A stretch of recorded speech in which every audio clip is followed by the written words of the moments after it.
Hey guys, Bud Redenauer here for New Haven Church, and watch out, it is spooky scary out there right now. It is Halloween time, or if you're a Christian who refuses to partake in that pagan holiday, it's Harvest Fest.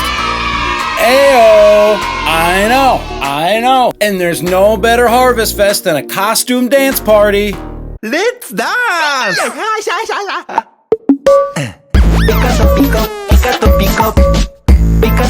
We really didn't need to show that. This is a special time of year. The kids love it, trick-or-treating, dressing up, the whole thing. It's a time when scares get the spotlight and our fears get preyed upon.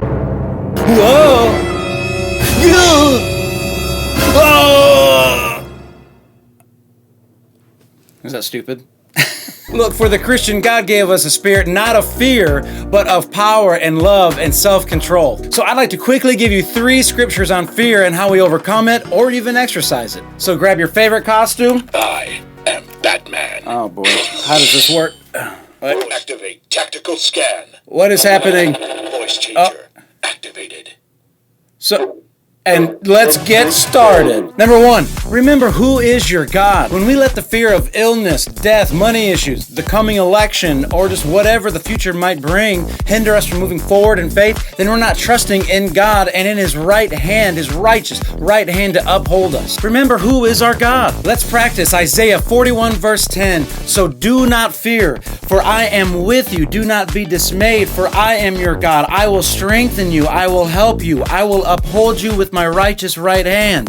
Ayo! The Lord is on my side. I will not fear. What can man do to me? Psalm 118:6. So nothing will thwart the plans of the Lord. Remember your God whom you worship. Number 2, fear is an opportunity to trust God. As my man Stephen Furtick once said, to speak God's love language is to trust God.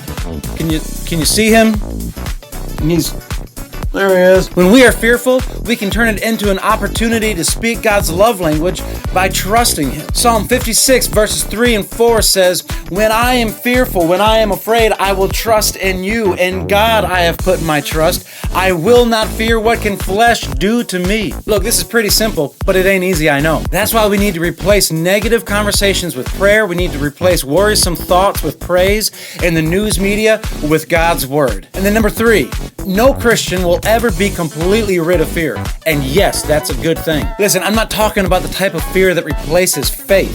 Deuteronomy 10 verse 12 says, and now Israel, what does the Lord your God require of you but to fear the Lord your God, to walk in all His ways, to love Him, to serve the Lord your God with all your heart and with all your soul. You see, the fear of the Lord is not a crippling, paralyzing, fetal position, thumb-sucking type of fear here. But as C.S. Lewis wrote in his anthology of George MacDonald, persuade men that fear is a vile thing, that it is an insult to God, and that He will have none of it, while they are yet in love with their own will and slaves to every movement of passionate impulse.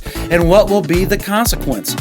That they will insult God as a discarded idol, a superstition, a thing to be cast out and spit upon. After that, how much will they learn of Him? And Proverbs 9 verse 10 says, the fear of the Lord is the beginning of wisdom. Man should have a respect and reverence of our God, resulting in a submission of our will to His, keeping us from sin and continuing the process of sanctification, making us holy. As our love for God grows, our fear of the unknown will diminish. 1 John 4 verse 18. So whatever may come, remember who we worship, that fear is an opportunity to trust Him, and that we do not fear the things of this world, but rather the Lord our God. For more information, you can reach us at newhavenbc.com, facebook.com/newhavenbc, and for more videos like this, check us out on YouTube.